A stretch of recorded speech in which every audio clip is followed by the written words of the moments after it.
weird sounds.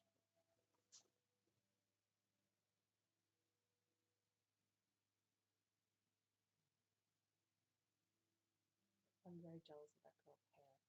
It's amazing. This is Lansing Online News Radio. You're listening to LCC Radio, WLNZ 89.7 here in Lansing, Michigan. And we're going to start the evening by talking a little bit about this coming Friday's festivities, the Silver Bells in the City, the one that's much better attended than I had ever imagined when I thought I could just leave home 20 minutes beforehand and find a good seat and discovered I guess you'd get to need to get there about tonight, right, Bill? I think you better put your chair out early, 'cause this has gotten to be probably the most popular event all year, I think, in Lansing. I think so. And the only thing I hope for is I hope it isn't weather like we had last night, because otherwise you'll blow away a few people in more ways than one.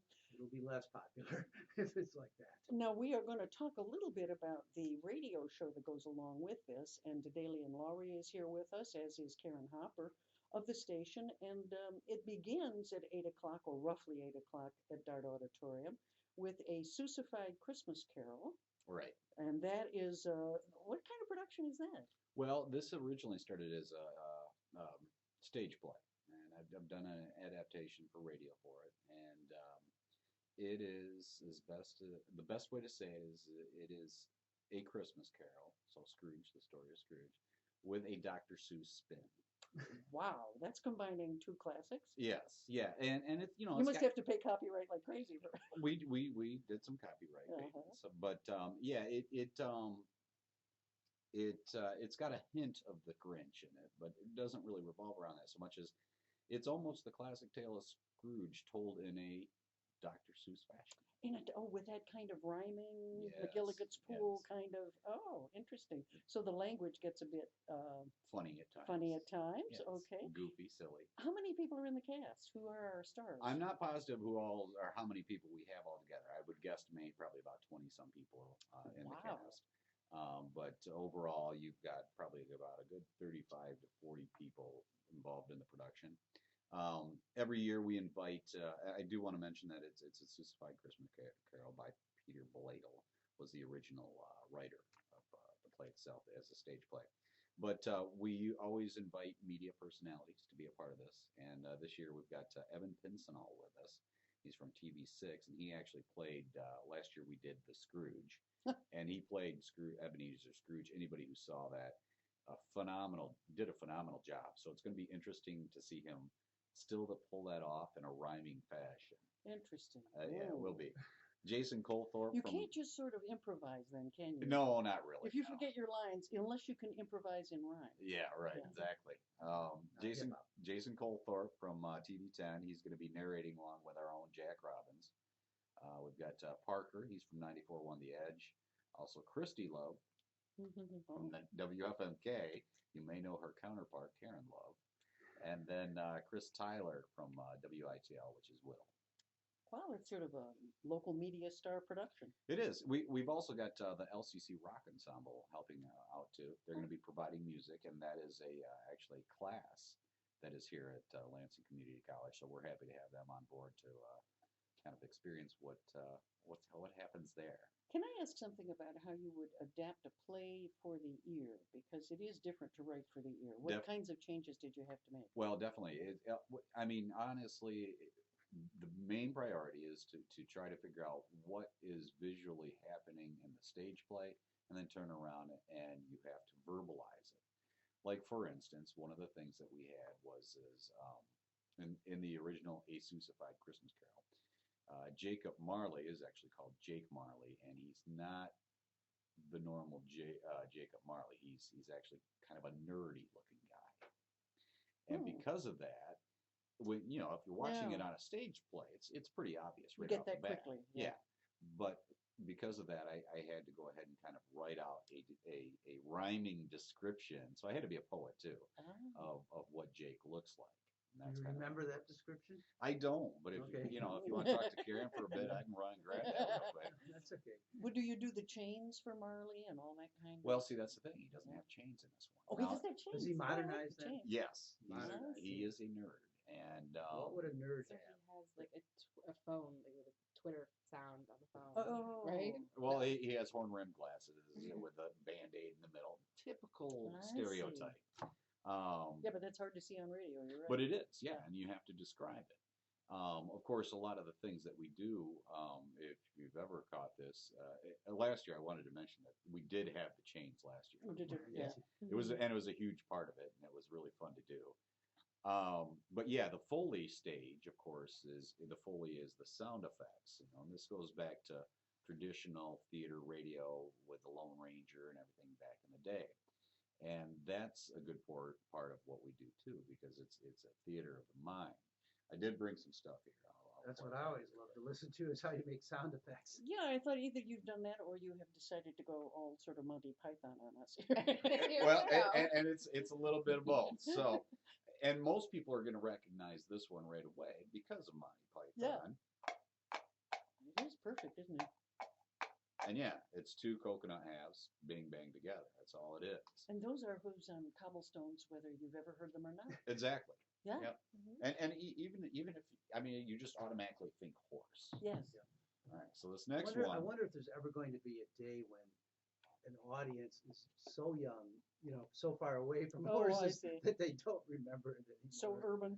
Well, and that is actually part of this, and I'm sorry, Dave Downing, the original station manager, he started this, we're in our 8th year now. So he started this years ago. And part of it was because he's a nostalgic guy. He liked listening to the old time radio.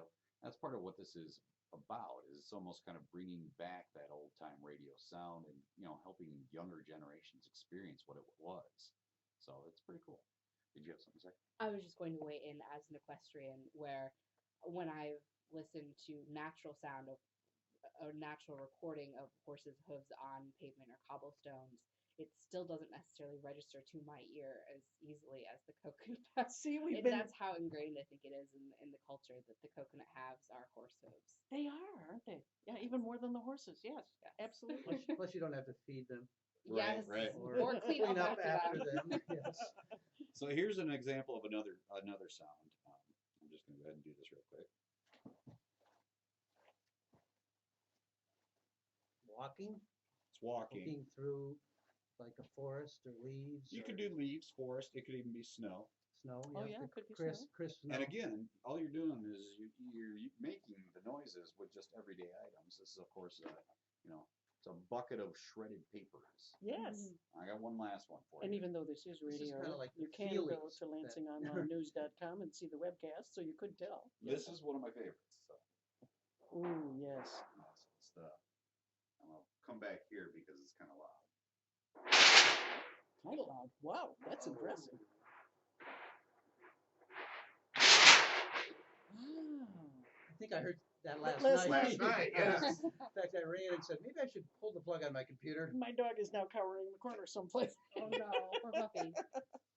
So those are some of the sound effects, some of the things that we've used in the past, some of the things that we'll be doing coming up this Friday. There's a special charm to this, there really is, and you're going to be doing it roughly at 8 o'clock. It'll be both on the air and in person at Dart Auditorium. And basically, if people want to get to the Silver Bells, that starts when? I think 5? The Silver Bells, I believe, starts at around 5-ish. 5-ish? And then we start about 8-ish. About 8-ish. And as we were talking a little bit before we got on air here, the fireworks end around 8. And so our start time's kind of loose just because we want to give people time to migrate to the Dart Auditorium and get things started. Well, that's why you got the rock band to keep everybody amused. And we'll have the rock band started off just to give that little more extra buffer. Now, Karen, you've also created something for this show. Yes, so it's actually sort of the opening act for a Sissified Christmas Carol. I wrote a short radio play. It's called Christmas Bargains. It's my first radio play. I'm really excited about it. Yes. Karen Hopper, playwright. So That's got a nice what writer. does Christmas bargains entail? Is it shopping? It does not involve shopping. It's Oh. more of a, Oh, I guess, Henry? a moral bargaining. Oh, it's Henry. Yeah, so it's a family comedy, just a short family comedy. The basic premise is the kids are trying to understand exactly what the rules are for getting presents from both Santa and their parents.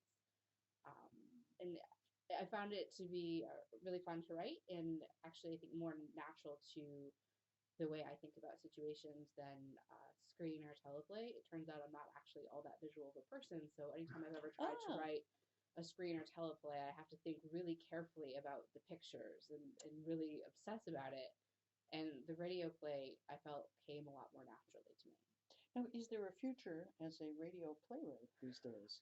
You know, I was having so much fun with it. I was doing a whole bunch of Googling about radio plays. Really? Yeah, I And would I'm too. thinking probably not. There must be. That's actually part of the reason why this Seussified Christmas Carol came about, is because I actually went searching looking for a radio play that we could do, something that we hadn't done in the past, because we've done It's a Wonderful Life, Miracle on 34th Street, and what she said right there, that was the problem, is there's a shortage. There's Isn't that something? well, it's I mean, aside from Prairie Home Companion, there's not a lot of radio theater going on these days. It does happen, but it's usually in community and public radio that it happens the most. That's interesting, though. You'd think with the Sirius XM merger that maybe there'd be some. They seem to have a gazillion channels. CBS tried mysteries for They a have while. two. Remember? Wait, how many channels do they have for Christmas music? It's on my car. I should know. Oh. Someone snuck in and put them on Wow. their faves. I will have Mm. to confess that I did at one point have a serious subscription, and I know that they were re-airing Gunsmoke for a while, but See, it's yeah. on one of the channels. But it's not all day long.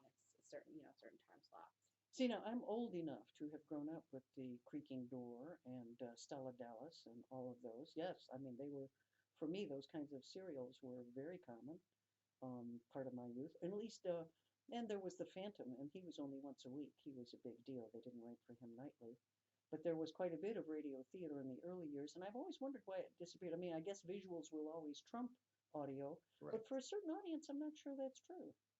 Well, again, it's not, as you said, it trumps it, I suppose. And actually, I think the younger generation is becoming more and more visual, no matter what. Well, I think you're right there. But it's always a matter of keeping that interest there. I mean, even when I was growing up, it wasn't like we had radio dramas on the radio at all. Actually, I don't remember ever hearing it. I doubt you did. And so it's kind of, it's a nostalgic thing. They were a brief blip, really. Yeah. Has The Simpsons ever done a segment on radio? They That would be fun good. for them. They've Yeah. made fun of radio a lot. They made fun of everyone. Yeah, well, yeah. They're not going to cable. Maybe they will go to Sirius satellite at the same time. You know? I'm sort of wondering if maybe there could be sort of the creative reopening of the radio drama, just because of the popularity of podcasts.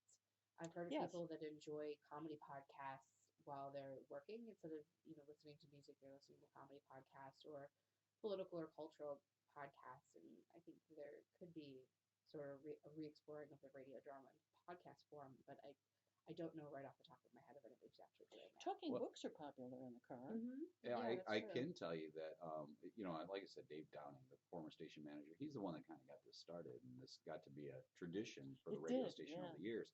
When I came back to the station, I definitely wanted to keep that tradition alive.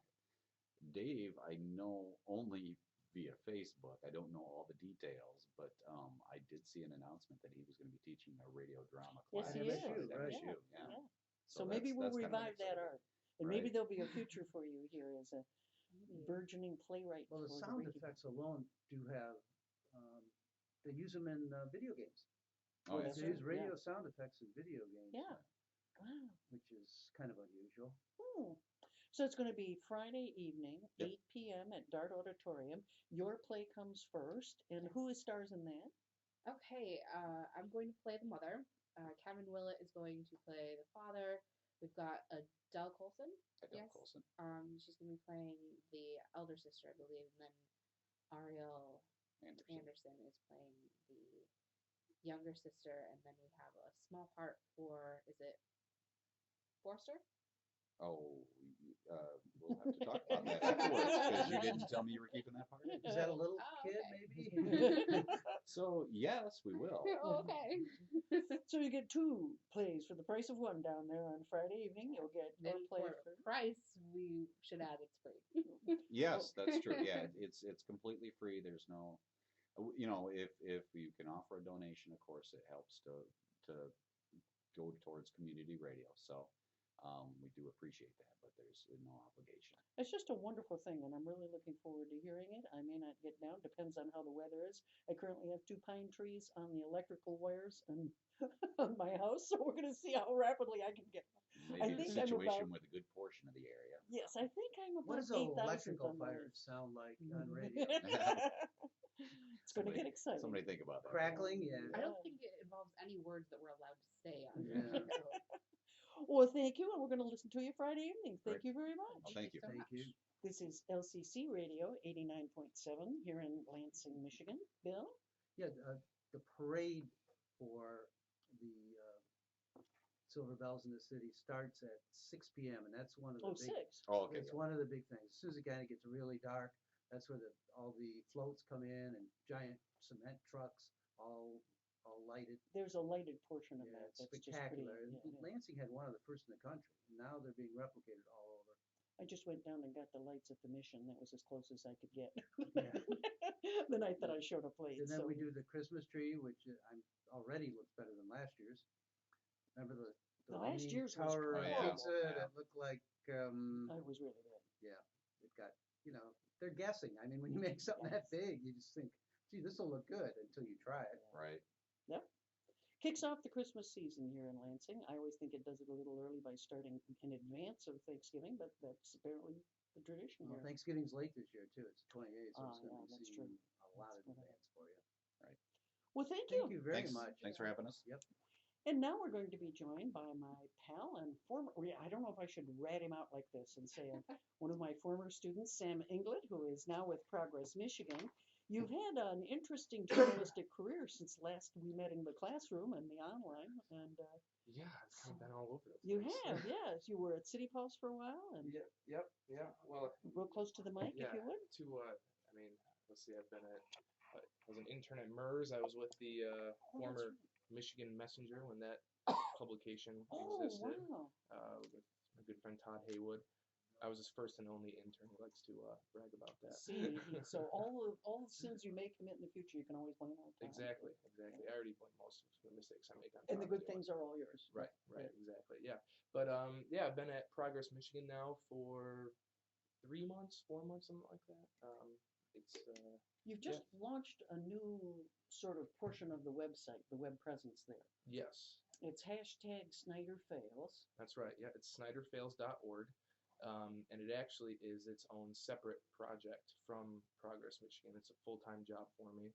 Progress Michigan's growing, so we actually had to recently hire somebody new to take my communications specialist position for Progress Michigan so I could handle Snyder Fails on a full-time basis.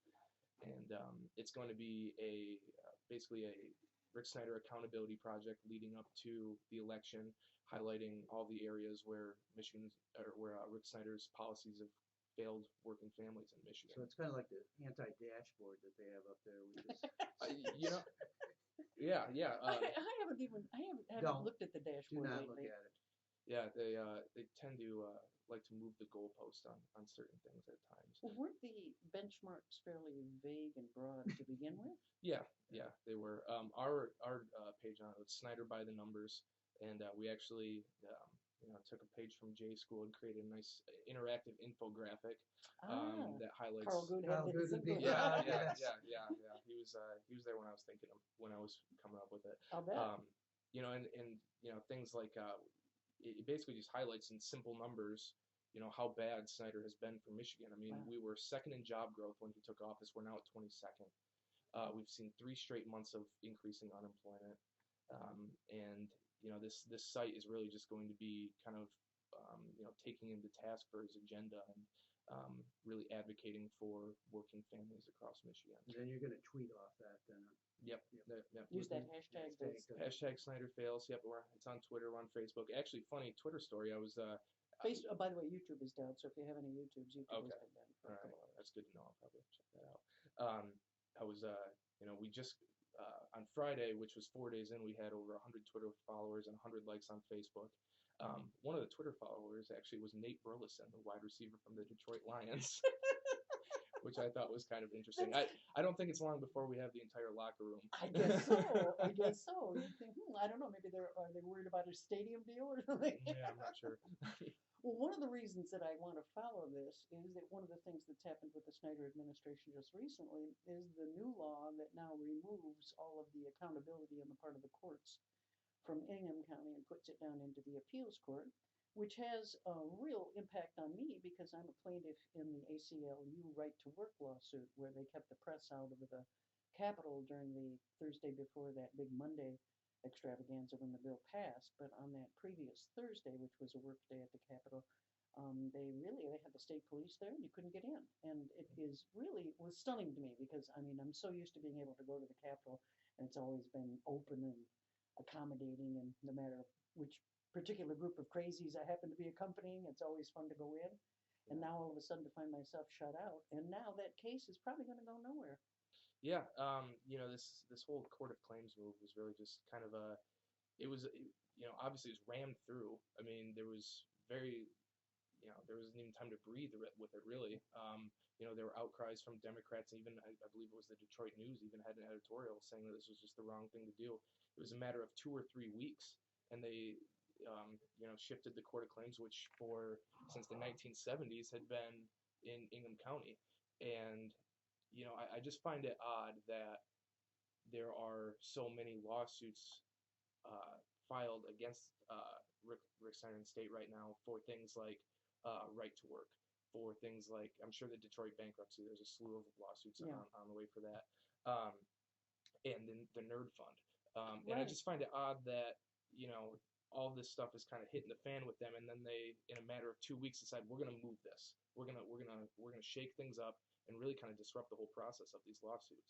Do you know what the status of your lawsuit is at all? Well, it'll move to that new court, but we were already concerned, that we couldn't predict how the courts were going to react to the suit. Would they agree that we had standing and that it should go forward? We made it through the first hurdle.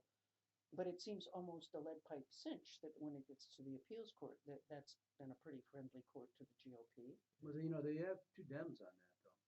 Do you think they'll be able to? They could, yeah. I don't know why not. They're independent. They run. Well, then why would he move it if he? That's a good question. I was surprised that he didn't know who they were going to name. Oh. For one thing. See, that was a big problem with this. I mean, he's already admitted that there's problems with this bill that he signed. I mean, they have to go back and so there's a right to a jury trial. They have to add a bill for that. And if they have to add a bill. If they wanted. Oh, that's right. If they you wanted, can't do that. You can't do that in appeals court. No. If they wanted this to be a Oh, my real, goodness. if they wanted this to be a real bipartisan kind of thing, because they made these claims where, Ingham County is only represented by 3% of the population. Yeah. On the face of it, it sounded good. Right, but then why not do it right?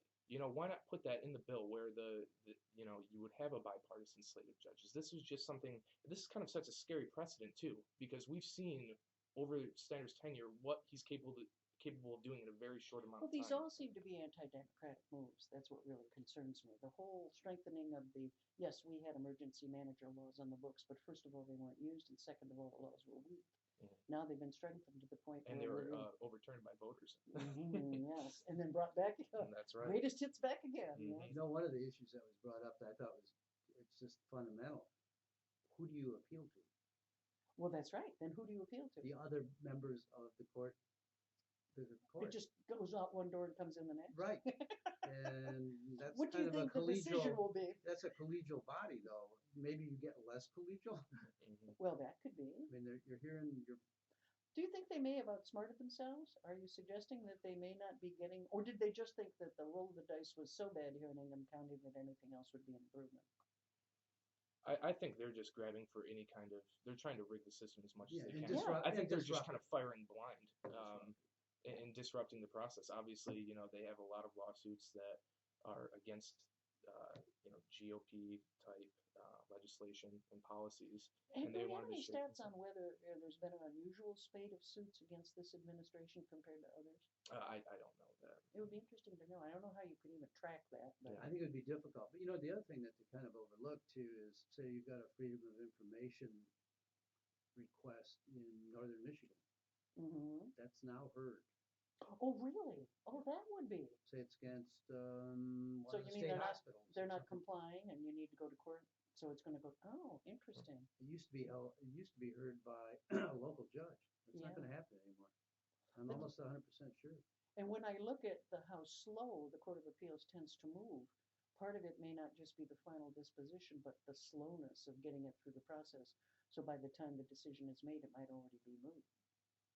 But we've seen that. I mean, I was surprised. Bill and I were talking. I mean, the Mackinac Center got pretty aggressive about FOIA recently and was FOIAing college professors. So we've seen FOIA used in interesting and strange ways.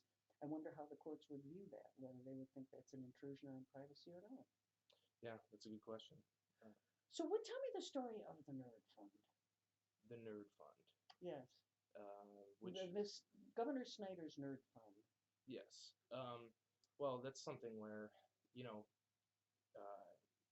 he was paying his top aide through what we can only imagine is a corporate sponsored nonprofit. But we don't really get to know who, do we? No, we don't. We don't. Now, what's the new? Is that new since Citizens United that he can keep those names secret, or how do those I mean, I'm not an expert on slush funds. How do these slush funds work, and has it changed recently? Well, it is a nonprofit. Elected officials do have these types of nonprofits, but the thing that's different with the Nerd Fund, that's different from every other nonprofit out there, is the fact that this man Richard Baird is essentially a lobbyist and Snyder's top aide, and he's being paid with money that, or he was, I'm sorry, he's now a public employee, but he was being paid with money that nobody knew where it was coming from. Now, Bill, you spent many years in state government. How do these work? If I'm an elected official, it's handy to have a few dollars to be able to pick up things like, even if it's just travel to bring somebody in that you want, or take somebody out to dinner, that kind of thing. Is that mostly what they're used for? How do people use these funds? In the legislature, they use them for anything they want, frankly. I see. So they could buy alcohol, they could buy trips. Did they reward people who do good things for them? Not typically. No? No, they wouldn't be paying like overtime or something to someone. No, it was to buy things that they didn't have in their budget, basically. I see. But It it helps seems you to me fill in the you gaps. ought to know where that money comes from. Yeah. It's like, say they were giving them something in trade. Say, here, we're going to give you this large screen TV. Does that sound like a bribe? Yeah. But you could give the equivalent amount of money, and no one says anything. So it's a form of influence peddling, really, where. It's huge. And how common is this? I think both sides now, I think everyone has them. Yeah. Mayor Bonero has them. Yeah, but I just think that the key difference with this Nerd Fund is you have to look at who it was funding. It's funding the guy that has an office right next to Governor Snyder. Yeah. The man that helped select Kevin Orr, the guy that was running the Skunk Works education reform groups that were secretive and that sort of thing. And that's just kind of, I think, kind of unprecedented in terms of So where do you get your leads from? My leads. What to write about for when you're producing this website and tweeting all day long about Snyder fails. Do people just nowadays, do they come to you with all of the information in the brown paper bag so they don't have to leave a digital trail? Well, no. We're not journalists or anything like that. But we, I'm just, when it comes to Rick Snyder, I'm just basically tracking him. Just, So trying. You're admitting to stalking right here on the air is what you're doing. Yeah, well, I mean, somebody's got to hold him accountable because he doesn't really think that, he should be held accountable. I mean, So you use mostly public documents? Public documents, the media, with the internet, everyth's at the tip of your fingers. And boy, I would think a few people, there are people working in the bowels of government, as Bill will attest, who have information that could be valuable in that process, I would think. Yeah. Is this at all connected with this UAW effort now? They're going to show government waste. Is the Snyder Fails campaign? Yeah, I mean, certainly. Because what government waste they're showing is the big boys' waste. By paying for something that state employees could have done or something like that. So they do tie together a little bit. Yeah, Snyder Fails and the Pure Michigan Waste campaign they're not related really in any way. Although I would suggest everybody read the Pure Michigan Waste report because it is quite surprising, the savings and the waste that state employees, like real frontline workers, have identified and pointed out, and their suggestions have basically gone ignored by from the administration's side of So things. this is a way for people inside the system to sort of drop a dime on what they think is going wrong with what's happening inside the system. Do you hear anything? And it seems, I thought this would bug them the entire way about not living in Lansing. I mean, people Isn't have that just interesting? forgotten that. And, because it's very strange to me. I mean, we have the governor's mansion. That's always been part of the process. The only governor that I know that did that in the past and made a big deal out of it was Governor Jerry Brown of California the first time around, decades He ago. still lives in an apartment. Yes, yes. And he's always been sort of an But ascetic. but he lives in the city. Well, that's true. He sleeps there. He eats there. Do we have any idea, does this mean that Governor Snyder is less likely to be here in Lansing? Does he do a lot of work from home now that you're following him? Where does he spend most of his time? Oh, it's hard to find out where he's going. Is it? So he Yeah, doesn't publish an agenda. His schedule is pretty well guarded. But anytime that there's a public appearance or something like that, I definitely, at least over the next year, I expect he's going to be making a lot more public appearances once he officially announces that he's a candidate. Because he hasn't technically said that he's going to run for re-election for But governor. it's quite clear that he's going to. Yeah. He's certainly cleared the field, so he's not going to face a primary challenge. Bonnie, They're one not of going the, to put up a Tea Party person against him, are they? Bonnie, one of the things you asked was about using state government against them.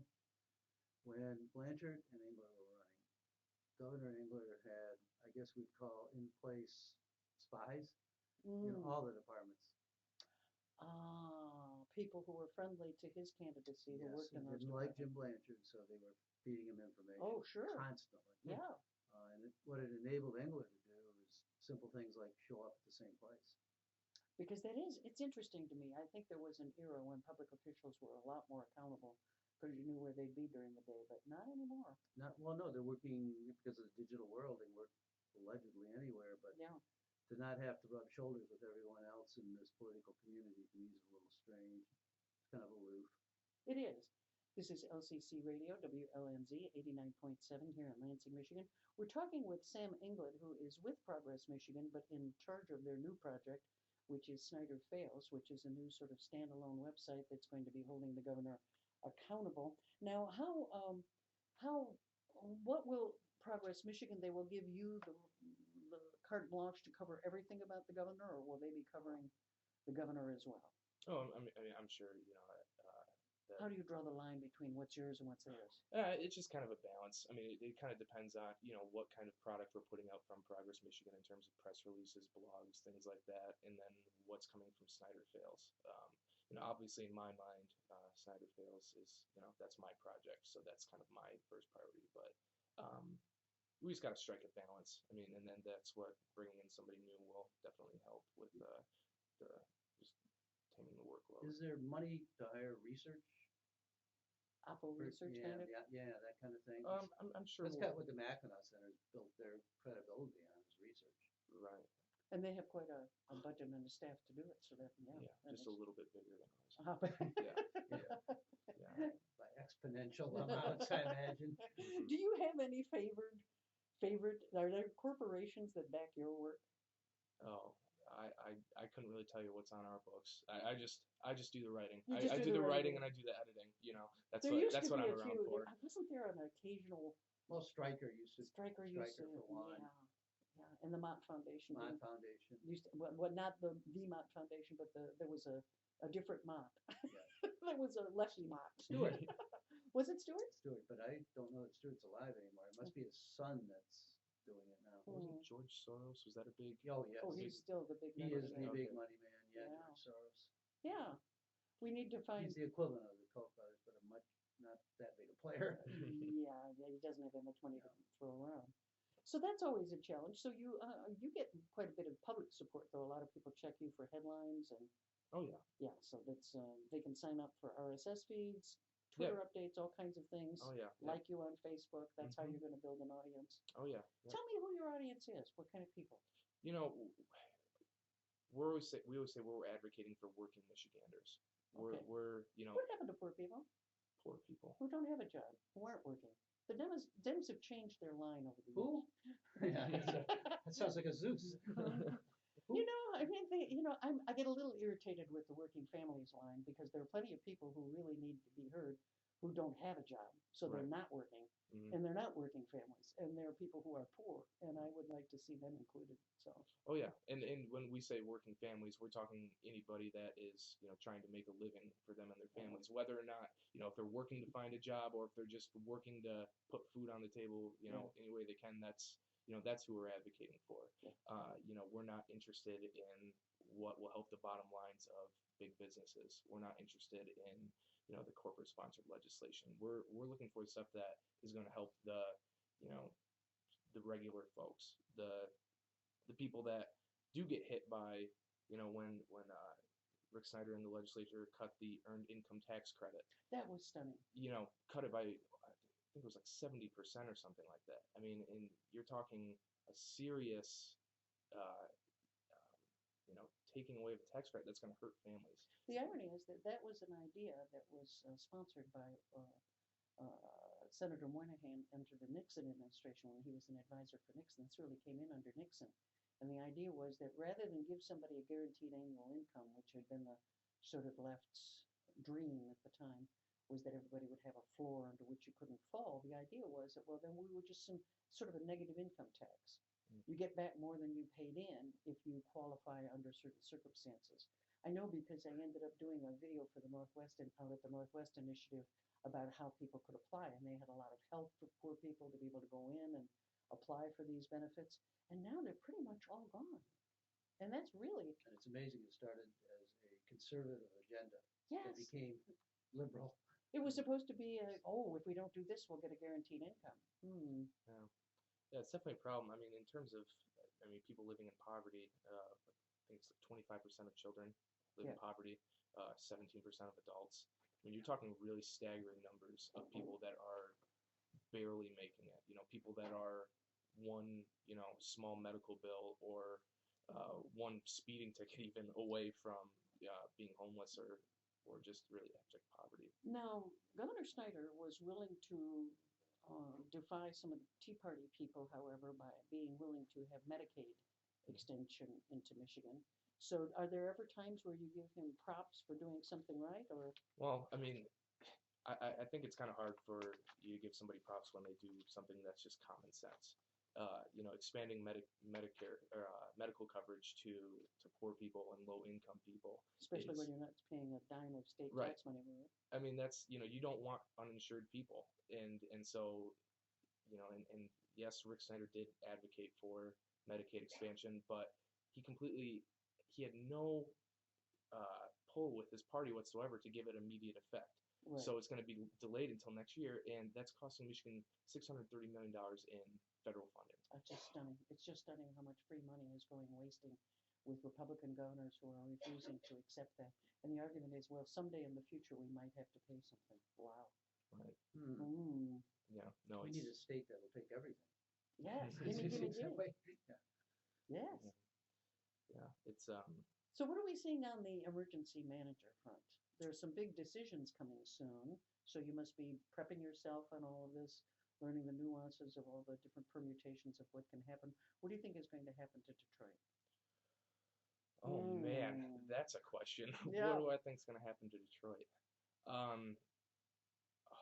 man, I don't even really know where to begin with that, Bonnie. I think Anthony Bourdain could move there permanently and have a show every week. I thought Yeah. they had a great show there on Sunday I've night. got that on DVR, so Yeah, I'm do gonna check you? it out. Yeah. Yeah. Bill's interviewed Charlie LaDuff, and Charlie was featured. Yeah, he took him around. He's one of the few people that could do that. He was. Yeah, I thought it he's got was a great show. Yeah, I saw it. After you told me about it, I went and watched it. So. What did you think, Bill? Because you have more of a Well, it's perfect for Detroit, but Anthony leaves and goes home. right, So right. what's the story? And that's been Charlie's thing from the start. Is everybody that talks about Detroit does not live there. Right, although Charlie remains much more optimistic than most, I think. I mean, Bourdain made it clear that if you're looking for the happy ending, he wasn't going to give you one. Yeah, Which was more honest than I think a lot of the people who've come there. it's probably not going to have a happy ending. No, Not in our lifetime. right. I mean, who knows 50 years from now what Yeah.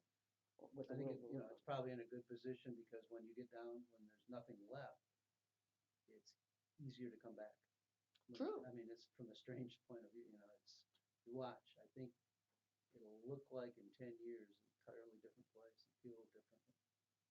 Well, so what are your give us some sneak headlines that are coming up. What are you working on now, just so we can scoop you? We'll scoop you on your own. Oh yeah, yeah. Well, I don't think I'd tell us what to Yeah, yeah. I think I might Trust keep me, what I have. nobody's listening, see? Yeah, I'm just gonna have what I got in my sleeve. I'm gonna keep it in my sleeve for now. yeah. It's kind of Um, like the Colbert where he was interviewing that Southern Republican chair. He says, "You do realize This is being taped. Oh, That yeah. was called Last Day on the Job. Yeah. yeah. So you do have to be a little bit Well, careful. then he stood by his comments, didn't he? Yes, he did. Yes, he did. This is being taped. Ah. Thank you very much. Yeah. Appreciate it. So you're going to come back, right? Yeah. Okay. Good. Tell us more when you. Yeah. We want to keep track of this because when is how long before the election now? I mean, less than a year. Yeah, that's hard to imagine, isn't it? Yeah, I kind of missed 6 months there somehow. And that's one of those off-year presidential elections, which is what's going to make that interesting as well, because that brings out a different group in the state, Low turnout. low turnout, and so it's going to be really interesting. I think that's going to be a very valuable contribution to the discussion.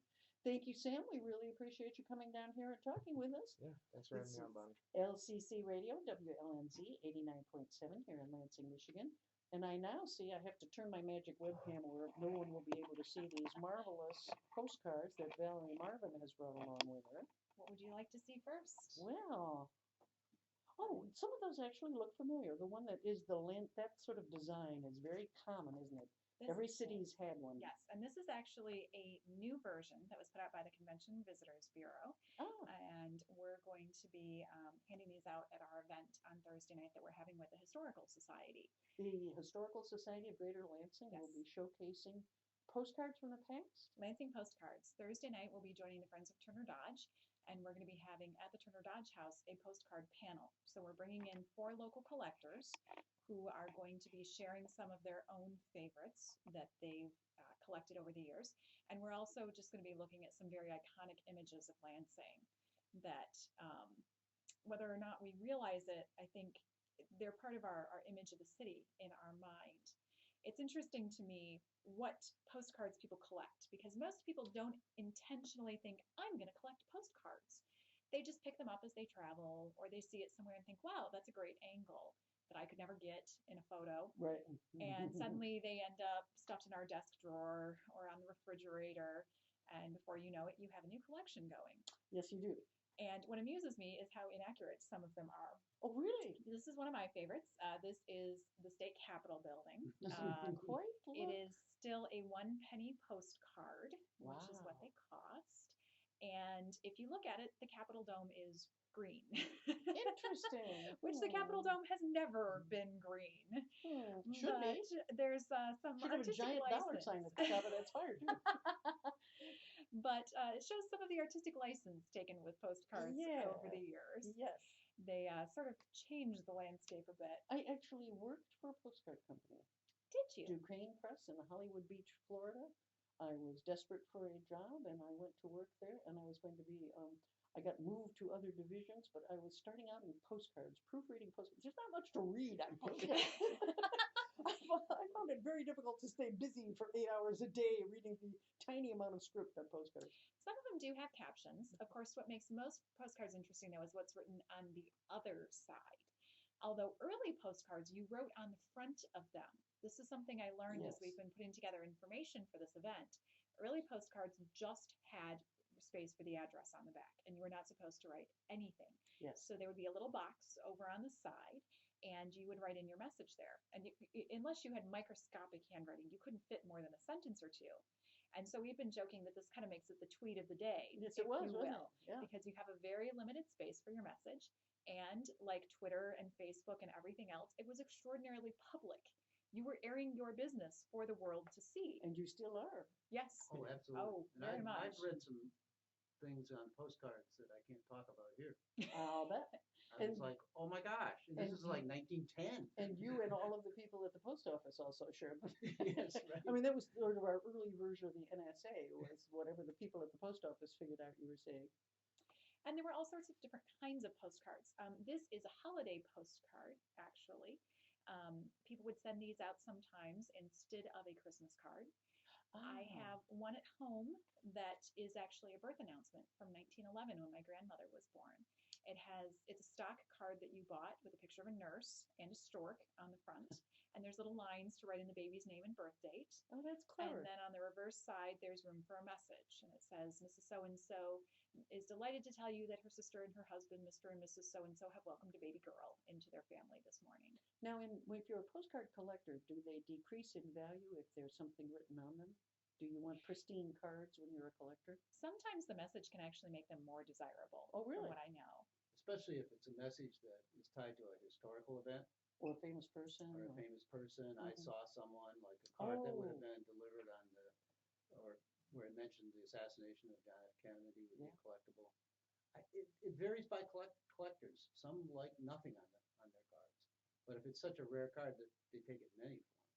Well, they started out black and white and sepia, and then they moved to, I mean, the press that I worked for, they were doing for color work, and that's exactly why they did. They sort of did postcards as a big deal because they're big in Florida, but that gave them the capacity to do all kinds of other kinds of high-end printing jobs. I mean, they were really, you succeeded or failed on the basis of the quality of the printing.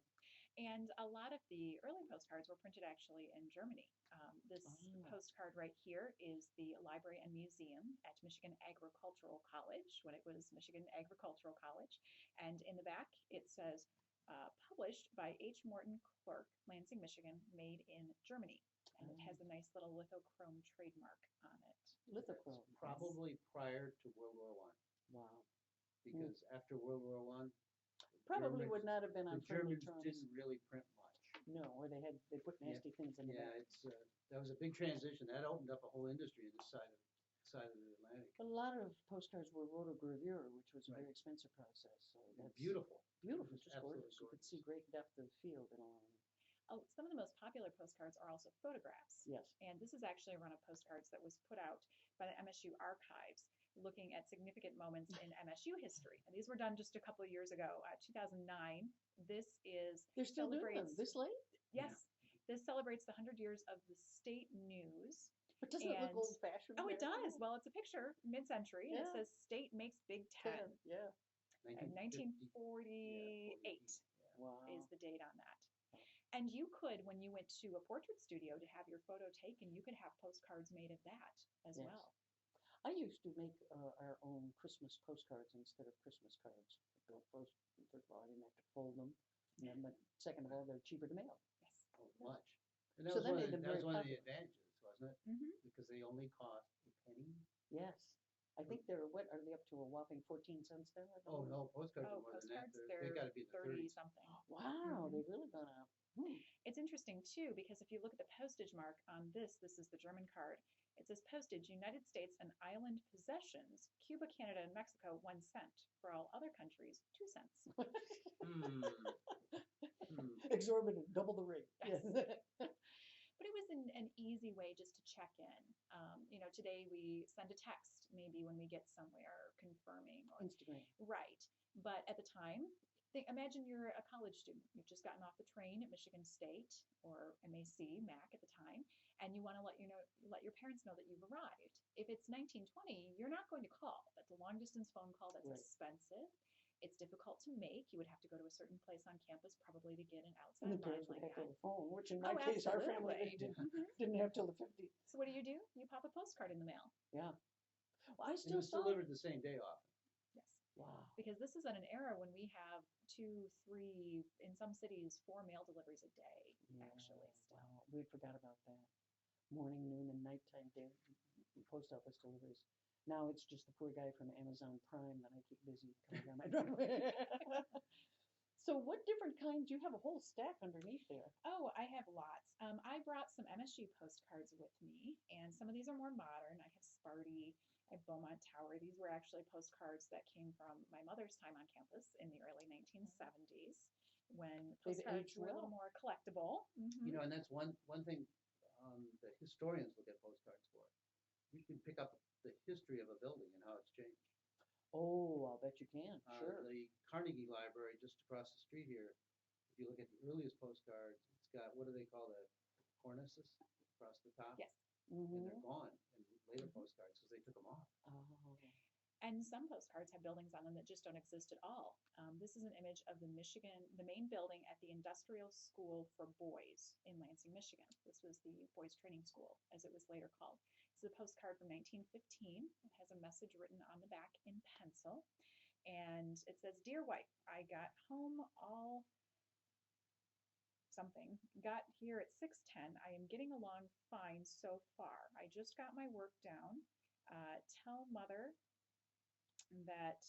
Tell Ma that something hasn't come yet. Well, good night from WBM."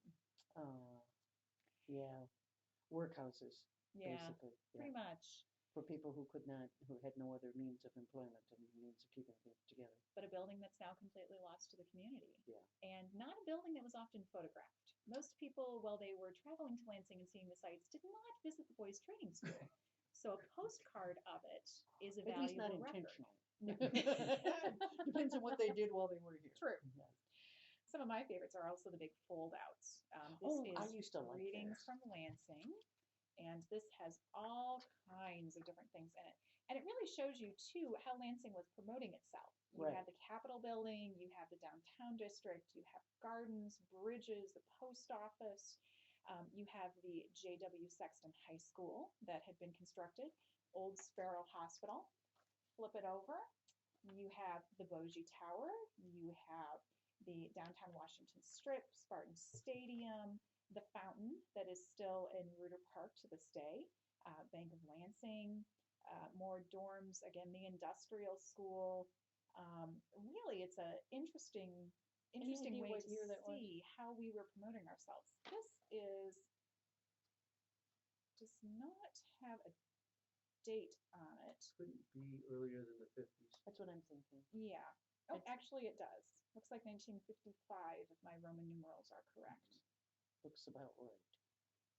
I know the postcard business has fallen on hard times with the advent of Instagram, but I forgot where I went just recently and saw a rack of postcards and thought there must still be times where travelers want to keep some sort of memento from the city that they're in, that they have physically in their hand rather than in that cell phone, which some of us have recently lost in a field somewhere. When I was in New York this past year, I think you can buy postcards 10 for $1 in Really? some places. They're that cheap. Wow. The last postcard I sent was from the roof of St. Peter's Cathedral in Rome. You can send mail through the Vatican. They have their own Oh, postal that'd be kind service. of cool. Some Wouldn't it? They country. have a little Vatican stamps and stuff. Absolutely. We sent Pope postcards to everyone back home. Wow. Wow. When was the last one you sent? Probably in New York. New York. Yeah, or something from New Just York. recently? Yeah, this last June. Oh, so you Mhm. still send postcards? Okay, so that's still part of your tradition. Yeah, they're kind of fun and it's inexpensive. Huh. Well, your problem on Thursday night is going to be that there is this postcard show, right? Right. And There's that is also- going to be where? That's at the Turner Dodge House. It's at 100 East North Street. It's 7 o'clock. The event is free and open to the public. And we're going to be looking not only at local postcards, but we're also going to have a few holiday postcards we're Oh. going to look at, which are extraordinarily rare and very collectible. Cool. And you said there were two other events in the community. It's an overkill night. There's also at the State Library, the Rare Book Room is going to have a celebration of the 10th anniversary of that facility. And That's a beautiful room. it is cool. I spent about an hour there today because once I get in those, I can't get out easily. Yeah. Looking at a Lincoln book that's the size of a penny. Oh. I think that's miniature book, but I also saw a book from 1492 or 7, I forgot which it was. They've got some interesting things there, and they're always looking for new things. Christopher that are- Columbus had a tuck that under are his arm when he old. got here. But that's the same night. It starts at about 4:30 and goes to about 7:30. There's a reception, and then there's a Poetry in Old Town series that starts at 7 and goes at the same time as ours. Hopefully there's not going to be a lot of overlap, but there's going to be 13 poets in Old Town on Thursday night, and they are included in the book called Poetry in Michigan, Michigan in Poetry, which is the most comprehensive collection of Michigan poets ever published. You said it was spectacular. It is spectacular because it's also all for color. There's probably 30 artworks in it. Mm. It's very, very Michigan driven. All the poems are about Michigan, so they're not just Michigan poems. See, Bill knows how hard it is to get illustrations for poems because he does that for the poem a day that we do in April. On I think Lansing they do a better job than I did, frankly. Well, you were going crazy there for a while Yeah. trying to find some for Well, some see, of them. we don't know what, because we don't know what the poem is until we get it, and then you got to go How do we show something that show matters? something that matters, and you Now, are have to these be kind. painting type They're illustrations? paintings and some photography, Oh, okay, all interesting. for color. Give us an example of the poets that are included. Jim Harris and Diane Lukowski, Dennis Henriksen. Let me think who else is. So it's 100 different poems. 100 different, about 90 some poets. Oh, some have more than one. No, there isn't 100. There's about 90 and then 30 authors. There's Laura Kasiski and Laura's a big time poet. She wants some there. What's interesting about this, people go, well, this poet's not here. Every poet in this book has won a national award of some kind. Wow. That's a big deal. Now, did they all come from Michigan or have some tie to Michigan? How does that? They all work? have some tie, like Bob Hickok, who wrote the classic poem about Michigan as the Mitten State. He wrote it for New Yorker. He now teaches at Virginia Tech. So I see. some of them were born here and moved away, but they wrote a Michigan poem. Because I'm really always dazzled at the quality of the writers who've come out of here, both poets and authors. I think Michigan really has quite a claim to fame. I mean, outside the sort of literary South that has, it seems like under each rock you can find a new person writing about the South. Got some Gothic tales. Southern in there. Gothic, yeah. But Michigan really has a fine tradition. I know it's going to be. Is that the launch of the book itself? Yes, well, they're launching it in many different places in Michigan, but most of the poets who will be there are not from Lansing. They did it on purpose, I see. so people get exposure to poems from somewhere else. So Thursday night you have your choice between the poetry reading in Old Town, the going down to not too far from Old Town. It's not, the Turner Dodge House is not So far if they from get there. tired of poetry, they could come by. Yes, and then they could see the postcards, and then they could go to the Rare Book Room in the State of Michigan Library. So that's going to be a full Thursday evening, and then they can also be reading your pieces on the Kennedy assassination and the 50th anniversary. I did we'll see how long it is when it gets finished, but I've written it. How many ads? Sell a few more ads there. Get an Well, extra yeah. page. But I interviewed probably about 20 people about where they were, what they were doing on the day of the Kennedy assassination. Everyone from Governor Blanchard to people who were at work, people who were teaching. Did you find the person at GM? No, I did not. So maybe tonight we can Does dig that one tell up. you how or disconnected I am? And again, we're talking only about a 30-year period, really. Of people who were adults at the time. Adults at the time. Yeah. It's really kind of unusual. But I found 3 people who had met Kennedy, Oh, yeah. including Frank Kelly, who I expected had met Kennedy, but I found 2 others that had met him as a child. Hmm. And they're pretty interesting stories. Wow. People still remember exactly where they were and what they were doing. Times get a little cloudy because a lot of people forget we are in Eastern time zone. Oh, yeah, that's right. So when the announcements came, say at 1:35, and that didn't happen here then. Right. It happened at 2:35. Yeah. People kind of have forgotten that, so it got cloudy a little bit. I had to constantly remind people gently about what time they probably heard it. Right. Yeah, those kind of details fall away, but I'm sure Pretty the essence quickly. of the story Oh. probably remains. What was amazing is almost every one of them, the first thing they heard was they shot, or the president's been shot. Not that he had died. Well, no, because the first news announcements. Well, it depends on when you heard it. You might be late enough into the game that But you most of didn't the hear ones it. I talked to was the president's been shot. It was the same 4 words. I Interesting. was pretty amazed. That was pretty consistent across, whether it came on a PA system or somebody outside a classroom. I think it's hard for me, for example, to convey to students nowadays the level of chaos that existed in the culture when you're talking about the assassinations that we suffered during that era. It was stunning. I mean, you really felt that the world was coming unglued. And it began with the Kennedy assassination, and then we lost MLK and Bobby. And I mean, it was just a spate of these killings that just frightened the heck out of you. Yeah, and people during the JFK assassination many people believe that this was the beginning of the end because maybe it was nuclear war.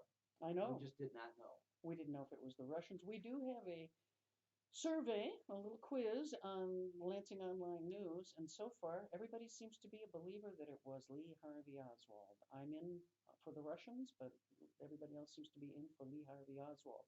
We will give you the results of that survey if you tune back in next Monday night for Lansing Online News here on LCC Radio, WLNZ, Lansing, Michigan, and I hope to see everybody then, and thanks to our guests, Sam Inglot and Valerie Marvin, and we will hope to see you next week. Thank you very much.